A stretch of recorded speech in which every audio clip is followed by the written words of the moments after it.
I'll share with you a real life story that happened at our time. A man who went to the work in the Gulf countries, in Emirates, for years, 20 years. Very poor to begin with, he became wealthy. His father was a very righteous man. He used to be the imam. This is a real life story, it's not a sci-fi. So the man, after accumulating all his wealth, he sent to his father, "My father, I want to get married. A lot of the years passed by without getting married. Now it's the time. And I want you to choose a wife for me. And I want you to go ahead and put the marriage contract together. And I want to go into the actual marriage. The wedding day, I want it to be the day that I arrive, and I don't want to see her."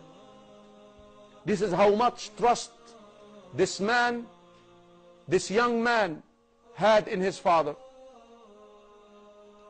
Of course, a righteous man knows that the Prophet ﷺ said a woman is asked in marriage for 4 reasons: wealth, beauty, lineage, and the deen. You better go for the deen. He'd chosen a quality religious woman, wife for his son, but yet her physical appearance was not the best.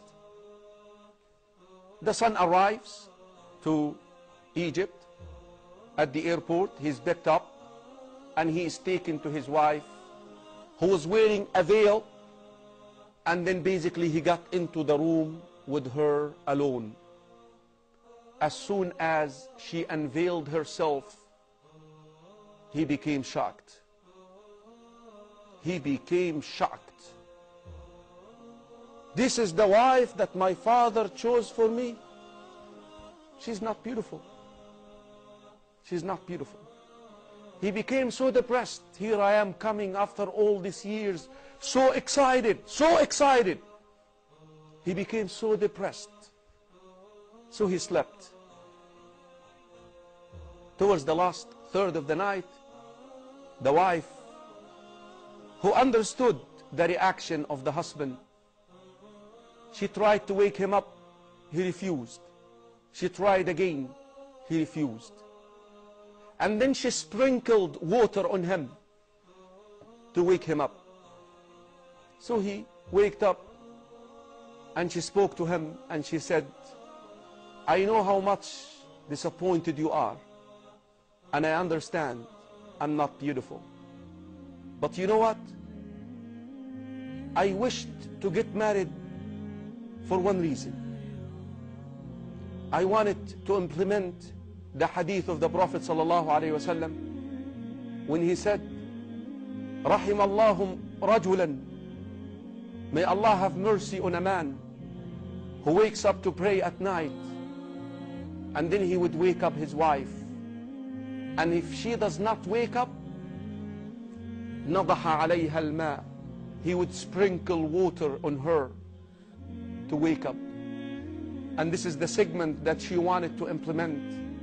وَرَحِمَ اللَّهُ امْرَأَةً, a wife, and may Allah subhanahu wa ta'ala have mercy on a woman, grant his mercy to a wife who wakes up to pray tahajjud at night, and she wakes her husband up to pray with her, and if he does not wake up, she sprinkles water in him. Wallahi, I'm so grateful to you that you granted me that wish. I wanted to implement that hadith so much, and I was a little bit hopeless that I will get married because I know I'm not beautiful. Can you please now fulfill the rest of this hadith with me?